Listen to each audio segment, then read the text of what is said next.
أعوذ بالله من الشيطان الرجيم. بسم الله الرحمن الرحيم. هل أتى على الإنسان حين من الدهر لم يكن شيئا مذكورا إنا خلقنا الإنسان من نطفة أمشاج نبتليه فجعلناه سميعا بصيرا إنا هديناه السبيل إما شاكرا وإما كفورا إنا أعتدنا للكافرين سلاسل وأغلالا وسعيرا إن الأبرار يشربون من كأس كان مزاجها كافورا عينا يشرب بها عباد الله يفجرونها تفجيرا يوفون بالنذر ويخافون يوما كان شره مستطيرا ويطعمون الطعام على حبه مسكينا ويتيما وأسيرا إنما نطعمكم لوجه الله لا نريد منكم جزاء ولا شكورا إنا نخاف من ربنا يوما عبوسا قمطريرا فوقاهم الله شر ذلك اليوم ولقاهم نضرة وسرورا وجزاهم بما صبروا جنة وحريرا متكئين فيها على الأرائك لا يرون فيها شمسا ولا زمهريرا ودانية عليهم ظلالها وذللت قطوفها تذليلا ويطاف عليهم بآنية من فضة وأكواب كانت قوارير من فضة قدروها تقديرا ويسقون فيها كأسا كان مزاجها زنجبيلا عينا فيها تسمى سلسبيلا ويطوف عليهم ولدان مخلدون إذا رأيتهم حسبتهم لؤلؤا منثورا وإذا رأيت ثم رأيت نعيما وملكا كبيرا عاليهم ثياب سندس خضر واستبرق وحلوا أساور من فضة وسقاهم ربهم شرابا طهورا إن هذا كان لكم جزاء وكان سعيكم مشكورا. اللہ کا نام لے کر جس کی مہربانی عام ہے، جس کی رحمت چھائی ہوئی ہے، کہ انسان پر زمانے میں ایک وقت ایسا نہیں آیا جب وہ کوئی ایسی چیز ہی نہیں تھا کہ اس کا کہیں مذکور ہو. ہم نے انسان کو ملے جلے نطفے سے پیدا فرمایا. ہم اسے آزمانا چاہتے ہیں، اس لیے ہم نے اس کو سنتا اور دیکھتا بنا دیا.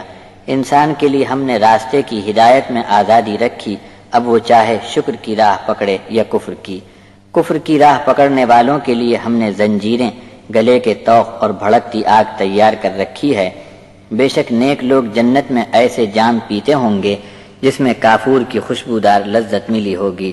وہ ایک جھرنا ہوگا جس میں سے اللہ کے بندے پیتے ہوں گے اور اس جھرنے کو اپنی مرضی سے جہاں لے جانا چاہیں لے جا سکیں گے.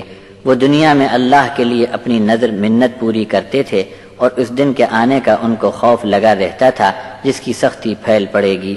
اللہ کی محبت میں مسکین، یتیم اور قیدی کو کھانا کھلاتے تھے اور کہتے تھے کہ اللہ کی رضامندی چاہنے کے لیے تم کو کھانا کھلایا ہے، تم سے کچھ بدلہ پانا یا شکر گزاری حاصل کرنا ہمارا مقصود نہیں. ہم تو اپنے رب سے ڈرتے ہیں کہ ایک ہولناک اور اداسی پھیلانے والا دن آنے والا ہے. اس دن کی مصیبت سے اللہ ان کو صاف بچا لے گا اور ان کی ملاقات میں تازگی اور سرور جھلکتا ہوگا. ان کے صبر کی وجہ سے ان کو جنت میں ریشمی پوشاک عطا فرمائی جائے گی. مسند پر تکیہ لگائے ہوئے آرام میں ہوں گے. نہ تیز دھوپ دیکھنی ہوگی اور نہ سخت جاڑا ہوگا. درختوں کی چھاؤں ان پر جھکی پڑتی ہوگی اور پھل اور میوے کے گچھے لٹکتے ہوئے ان کے بس میں ہوں گے. چاندی سے منڈے ہوئے برتن اور شیشے کے پیالے لیے خدام ان کے آگے پیچھے دوڑتے ہوں گے. شیشے اور چاندی کے پیالوں میں بھرنے والوں نے بڑے خاص انداز سے جام بھرا ہوگا. وہاں انہیں ایسا جام بھی پلایا جائے گا جس میں سونٹ کی ملونی ہوگی. جنت میں ایک جھرنا ایسا بھی ہے جس کا نام سلسبیل ہوگا. اہل جنت کی خدمت میں کم سن لڑکے دوڑتے پھرتے ہوں گے جو ہمیشہ ایک ہی عمر کے رہیں گے. جب تم انہیں دیکھو گے تو یہ خیال کرو گے کہ بکھرے ہوئے موتی ہیں. جب تم نگاہ ڈالو تو وہاں پہلی ہی نگاہ میں تم دیکھو گے کہ ایک ایک جنتی کو بھرپور نعمت اور بڑی بادشاہی حاصل ہے.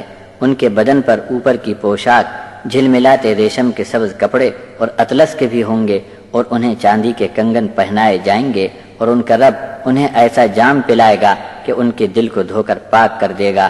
یہ تمہارے اعمال کا بدلہ ہے اور تمہاری کوشش اور دوڑ دھوپ ٹھکانے لگی.